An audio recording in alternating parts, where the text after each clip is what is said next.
네, 오늘도 시황을 점검해야 되는데요. 오늘은 특별 게스트로 김한진 박사님 오셨습니다. 어서 오십시오. 안녕하세요. 네. 여기 하얀 색깔 가운데 앉아주세요. 네.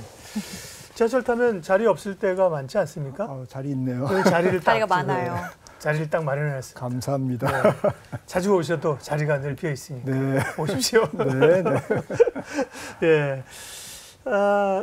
김한진 박사님 처음 뵀죠? 네. 네. 인상이 어떠세요? 인상이 어떻습니까, 박사님? 안 좋죠. 아니 너무 따뜻해 보이셔서 네. 차가운 경제 쪽이랑은 좀 거리가 멀어 보이기도 하는데 따뜻한 심장을 가지고 계시고 따뜻해 보이세요, 네. 진짜. 근데 이야기는 무겁습니다. 장이 안 좋아가지고 그죠? 8월, 9월 계속 장이 어려워가지고 4분기를 추석 지나고 오면 맞이하는데 4분기 장이 좀 좋아질까? 아니면 이런 조정 분위기가 계속 가는 거 아니야? 이런 우려도 있는데 어떻게 보십니까, 박사님? 네, 벌써 4분기네요. 네. 그러니까요. 3개월 남았는데 지금 뭐 9월 달은 전통적으로 좀 약한 경우가 많았었죠. 국내 증시가 9월 달은 좀 계절적으로 안 좋았다. 근데 10월부터 12월까지는 보통 좋았다. 한번 희망을 갖고 가야 되나요? 뭐 제가 물어보네요. 희망은 항상 가져야죠. 네, 네. 근데 뭐 조금 저는 무겁습니다, 마음이. 그러니까 뭐 여러 가지로 조금 안 좋다기보다는 시장을 좋을 것이 별로 없는. 시장을 그냥 뭐 이렇게 위로 쏘아 올릴 만한 흥분되는 뭐 좀 기대되는 굉장히 왁자지껄한 그런 재료가 좀 잘 안 보인다. 그래서 크게 욕심을 부려서는 안 되는 장이 아닐까? 4분기도 그렇게 보고 있습니다. 네. 왜 저를 보세요? 김한진 박사님. 아니 너무 4분기에도 안 좋을 거라고 하니까 약간 헉하는 생각이 드는데. 네, 4분기에 조금 안 좋으면 내년 1분기에 또 좋겠죠. 아, 그런가요? 네. 그러니까요. 네. 우리가 뭐 하루 이틀 주식 투자할 건 아니니까요. 올 초에도 사실 상반기 이렇게 좋을 줄은 사실 몰랐던 거 아닌가요? 네, 그 말씀은 뭐 4분기도 좋을 수 있다 이런 말씀이죠. 그러니까 항상 뭐 우리가 예측과는 또 달리 가니까. 맞습니다. 겸손하게. 그러니까 뭐 이코노미스트로서는 뭐 그냥 객관적인 상황이 안 좋다라는 거고. 그렇다면 뭐 말씀하셨듯이 상반기는 뭐 경제 여건이 좋았냐? 상반기도 별로 안 좋았습니다. 뭐 금리 계속 올랐죠. 뭐 하반기에 그렇죠. 경기 침체 온다고 그랬죠. 안 왔지만. 그리고 여러 가지 뭐 복잡한 문제들도 많았잖아요. 따지고 그렇죠. 보면.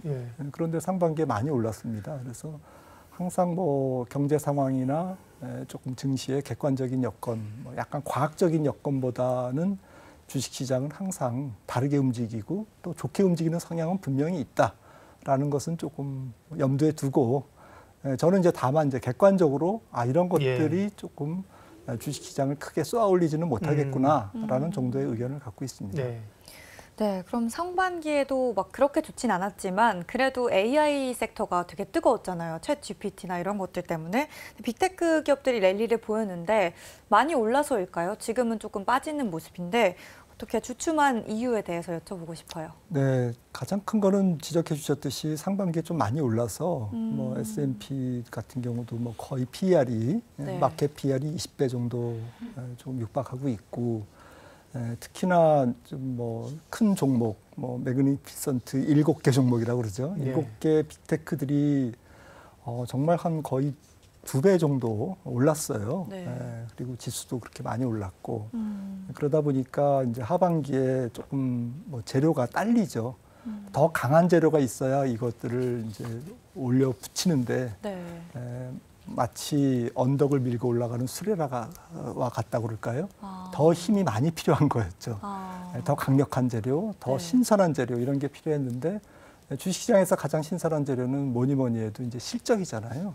실적이 나쁜 건 아닙니다만은 지금 미국 같은 경우가 나쁜 건 아니지만 아무튼 조금 현재의 밸류에이션을 조금 정당화는 하지만 더 높게 주가를 밀어붙이려면 조금 더 강한 실적이 필요한데 이 부분에서 조금 이제 시간을 조금 번다 그럴까요? 조금 주춤하고 있는 거죠 지금. 어떻게 될지는 모르겠습니다. 그래서 당장 이번 주 이제 우리가 목요일 시간으로 받아볼 마이크론 실적이라든지 가장 중요한 것은 뭐 또 10월 중순에 발표될 CPI, 여러 가지 CPI고 또 3분기 기업 실적 시즌, 3분기 중순부터 이제 은행주를 시작으로 미국도 이제 기업 실적이 발표되는데 가장 중요한 게 엔비디아 실적일 것 같아요. 엔비디아가 마진율이 50% 이상을 계속 유지하면서 계속 좀 뭐 표현이 그렇습니다. 바람을 잡는다면 우리나라 반도체도 괜찮을 거고 시장 전체가 뭐 온기가 이렇게 금방 식지는 않을 것 같습니다. 뭐라도 순환매라도 돌 것 같습니다. 엔비디아가 좀 중요할 것 같습니다. 그리고 또 금리가 요즘 계속 올라가고 있는 것도 이런 빅테크 기업들한테는 안 좋을 수밖에 없는 맞습니다. 거죠? 맞습니다. 예, 금리를 지금 뭐 빼놓을 수가 없겠죠. 네. 금리가 뭐 지금 계속 치솟고 있는데 네. 사실 4%대 중반 뭐 4.4%의 미국제 10년물이라는 것은 연초만 해도 생각조차 못한 그런 금리 수준 아닙니까? 근데 문제는 뭐 조금 뭐 많은 사람들이 좀 뭐 이렇게 알만한 사람들이 계속 JP 모건의 뭐 제이미 다이먼 회장 같은 분도 뭐 기준금리가 뭐 7%가 적당하다. 아니 그 근거는 어디서 나온 거예요? 어제 그 연준 위원들 가운데 우리 숫 적으신 카시카리 이런 사람 원래 매파잖아요. 네, 좀 반짝이시죠. 네, 원래 세게 얘기하는데 제이미 다이먼은 사실 월가의 약간 좀 황제 이렇게 불리는 영향력 있는 분인데 지금 5.5잖아요. 상단이. 그만 6% 이렇게 얘기는 가능한데 기준금리 7% 얘기를 끌고 나와가지고 이건 뭐 어디서 나온 건 걸까요? 제이미 다이먼 회장은 조금 뭐 신뢰를 잃었죠. 왜냐하면 연초에도 뭐 정말 폭풍우가 몰려온다고 했는데 상반기 주가도 많이 오르고 은행들도 뭐 3월 달에 약간 텐트럼이 있었습니다만 무사히 넘어갔고 해서 조금 마켓에서는 뭐 그냥 약간 뭐 한 귀로 듣고 한 귀로 흘리는 그런 정도인데 그래도 뭐 너무 좀 중요한 사람이니까 주목받고 싶어서 그랬나요? 그러면 JP 모건이라는 회사는 사실 연준과 같이 일하는 파트너거든요. 그렇죠. 즉 미국의 재무부와 같이 동반자 역할 정도까지 우리가 봐줄 만한 그런 기업이잖아요. 그런 큰 은행인데 그런 분이 이제 어떤 우리가 모르는 정보가 있어서 그렇게 얘기했을까? 아니면 뭐 그냥 말씀하셨듯이 한번 이렇게 자기의 뭐 이렇게 소견을 가볍게 얘기했는데 그걸 언론이 너무 크게 다룬 걸까? 여러 가지 해석이 있지만 그 다이먼 회장뿐만 아니라 뭐 빌 에커먼이라든지 뭐 빌 더들리 전 유역연 총재라든지 많은 분들이 적정 금리에 대한 여러 가지 얘기를 하고 있어요. 그리고 학계에서도 많이 지금 얘기가 많이 회자되고 있는데 그 이유는 이제 장기 인플레이션이 높아지고 있다. 그리고 미국이 너무 이제 재정 수지가 지금 GDP의 8% 적자인데 이게 이제 채권 수급, 국채 공급을 많이 늘리는 바람에 국채 금리가 조금 낮아지기가 어렵다라는 거고요. 근데 이런 것보다도 가장 중요한 것은 미국 경기가 너무 좋아서 그래요.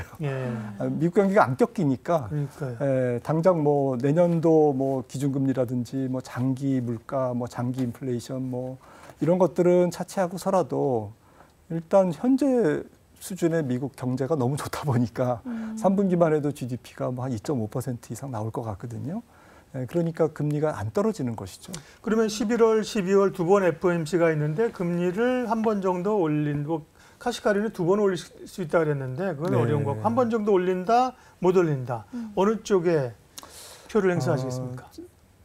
네, 저도 뭐 비겁하게 말씀드리면 10월 첫째 주에 나오는 고용지표와 둘째 주에 나오는 CPI를 봐야 아마 3명이 지난 FOMC에서 12명이 한 번 올려야 된다, 한 번 더 올려야 된다라고 이제 얘기를 했는데 그 중에서 이제 세 분만 이제 변심을 하면 9분은 동결해야 된다고 주장했기 때문에 10대 9로 동결이 되어버리거든요. 그러니까 12월까지 금리를 모두 한 번 올려야 된다라고 주장한 분들 중에 3분이 변심할 정도로 물가지표라든지 고용지표가 잘 나와줘야겠네요. 잘 나오는 게 조금 안 좋게 나오죠. 안 좋게 나오면 뭐 3분이 변심을 하겠죠. 잠깐만 한번 했어야 되는데 우리가 알고 모르고 있는 진실. 미국 연준은 미국의 중앙은행인데 정부 소속이냐? 아니요. 미국의 중앙은행은 민간이 가지고 있는 중앙은행이고 그 핵심 그 대주주가 JP 모건입니다. 그죠? 맞습니다. 우리가 모르고 있는 그게 사실인데. 그러니까 이제 미국의 돈줄은 은행들이 사실 뒤에서 다 좌지우지하고 있는 거죠. 그렇습니다. 네. 지금 이제 미국의 기준금리 7% 이야기를 해봤는데 네. 미국이 이제 추가 인상 가능성이 열려 있는 상황이잖아요. 그럼 한국이랑 이제 기준금리 차이가 많이 나게 될 수밖에 없을 것 같아요. 지금 한국은행은 5번 연속 동결을 했는데 이 방향이 좀 달라질 수 있을지 어떨지 궁금해요. 지금 200bp죠, 그죠? 네, 1.0% 맞습니다. 포인트. 3.5대 5.5인데, 네.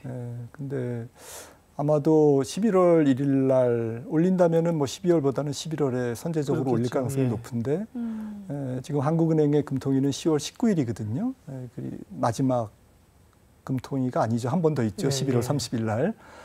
그러니까 이제 만약에 한국은행이 올린다면 11월 1일 날 연준이 금리를 올릴 경우에 그렇죠. 보고. 마지막 금통위인 11월 말에 금통위 때 25bp를 올릴 가능성이 한 70% 정도는 된다라는 거고요. 네. 그러면 11월 1일 날 올릴 거냐?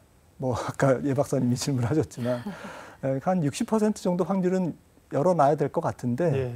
저는 안 올릴 수도 충분히 있다. 올리고 안 올린 거는 그렇게 연준 위원들이 굉장히 심각하게 생각하지 않을 것 같아요. 왜냐하면 한두 달 더 경제 지표를 바라보고 또 유가 상황도 지켜보면서 뭐 내년 들어가서 한 2달 건너뛰고 11월 1일과 10월 중순에 FOMC를 건너뛰고 내년 1월에 올릴 수도 있거든요. 사실은. 네.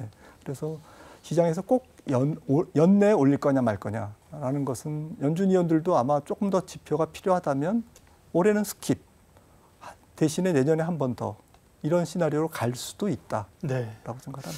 뭐 좀 좋은 얘기 없을까요? 수출 데이터가 좀 이제 9월부터 좀 좋아진다든지 오늘 부총리도 이제 늦어도 11월부터는 돌아선다 얘기했던데요. 네. 수출 데이터가 좋아진다든지 반도체 경기가 좀 의미 있게 돌아선다든지 4분기 그런 걸 좀 기대하기는 어려운가요?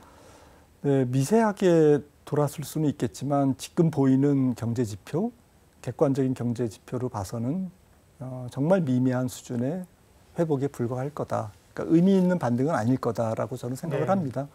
왜냐하면 중국의 어쨌든 수입 수요가 그렇게 크게 증가하지 않을 것 같고요. 부양책을 씀에도 불구하고 워낙 그 헤비한 무거운 지금 부채 조정 문제에 직면해 있기 때문에 중국의 전체 명목 경제 성장률이 그렇게 높게 나오지 않을 것 같아요. 그리고 뭐 중국도 경기 부양책을 하면 좀 비교역제 중심의 어쨌든 뭐 자국 제품을 많이 이용하게끔 하는 그런 목적의 경기 부양책이 있을 것 같고요. 그래서 우리나라 수출이 뭐 중국의 어쨌든 지금 4분기 혹은 내년 1분기에 그렇게 크게 증가할 여지는 없다라고 생각을 합니다. 그리고 반도체 경기도 지금 조금 회복이 지연되고 있는데 네. 뭐 두고 봐야 하겠습니다만은 제 생각에는 뭐 올해는 조금 밋밋하게 가격이 더 이상 안 떨어지는 정도로 만족해야 될 것 같고 내년 상반기에 조금 반등의 기회를 찾아야 되지 않겠나 생각합니다. 네. 네, 그리고 또 미국 같은 경우에는 악재가 뭐 여러 가지가 있지만 아직 1년이 남긴 했는데 대선 이슈도 또 한 네. 가지인 것 같아요. 이 공화당에서 이제 트럼프가 들어설 가능성 제기가 되고 있잖아요. 어떻게 이렇게 되면 뭔가 정책 변화나 이런 걸로 인해서 또 증시에도 영향을 줄 수 있을 것 같은데 어떤 영향이 누가 됩니까? 누가? 또 이제 내년에 3월 저기 공화당 슈퍼 그 보고 말씀하신다 그러지 말고요. 네, 그거 알면 뭐 저도 도박할 텐데. 근데 뭐 여론조사에 따라서는 뭐 지금 한 5%포인트 정도 차이가 나는 여론조사도 있고 9%포인트 차이 나는 여론조사도 네. 워싱턴 포스트인가요? 굉장히 많이 벌어져 있는 여론조사도 있습니다. 어쨌든 지금 트럼프가 우위거든요. 네. 근데 앞으로 뭐 지금 뭐 후보가 정해진 것도 아니고 그리고 공약도 아직 정리된 것은 아니지만 트럼프의 공약은 예상했던 것처럼 사람들이 많이 예상했지만 굉장히 파격적입니다. 그래서 IRA 인플레이션 감축법도 폐기하겠다. 어쨌든 뭐 그다음에 우크라이나 전쟁도 몇 시간 안에 종식시키겠다. 대만 전쟁 일어나면 중국과 전쟁 일어나면 돈 내라. 뭐 어쨌든 트럼프다운 그런 말을 그냥 쏟아내고 있는데 아직 정제되지 않은 공약이죠. 하지만 우리로서는 긴장할 수밖에 없는 게 우리 경험이 좀 있었거든요. 그 조금 특정 후보에 너무 집중하다가 조금 외교 노선이 혼란을 보인 경우도 있었고요. 그런 측면에서 트럼프가 될 경우에 트럼프 프루프라고 그러더라고요. 트럼프가 당선됐을 때의 위험성에 대해서 우리가 좀 대비를 해야 되지 않나. 가장 큰 것은 뭐 우리가 지금 바이든 표 부양책, 보조금 정책 때문에 미국에 공장을 짓고 있는데 그런 것들은 어떻게 될 거냐. 근데 하루아침에 바뀌기는 어려울 겁니다. 왜냐하면 IRA라는 게 법안으로 상하원을 통과한 입법이거든요. 그래서 그 전면적인 수정은 조금 불가능하고요. 네. 하지만 대통령이 누가 되느냐에 따라서 장기적인 5년간의 정책은 바뀔 수 있기 때문에 가장 예민한 부분은 반도체 전기차죠. 배터리고요. 네. 물불 안 가리는 분이라 예측 불가. 그러니까 예측 불가입니다. 네. 그러게요. 네. 자, 그러면 이제 어쨌든 연휴 전에 거래는 끝났고요. 말씀하신 걸 체크하면서 연휴 이후에 이제 장을 봐야겠지만 어떻게 대응할까요? 남은 4분기는요. 네, 지금 코스피가 조금 조정을 뭐 보였고요. 외국인 매도로 이제 조정을 조금 보였고, 코스닥도 2차 전지 하락으로 지금 지수가 많이 이제 밀려 있는 상황. 그래서 사실은 좀 오늘 무거운 말씀을 드렸지만 가격적으로는 좀 편안해졌다.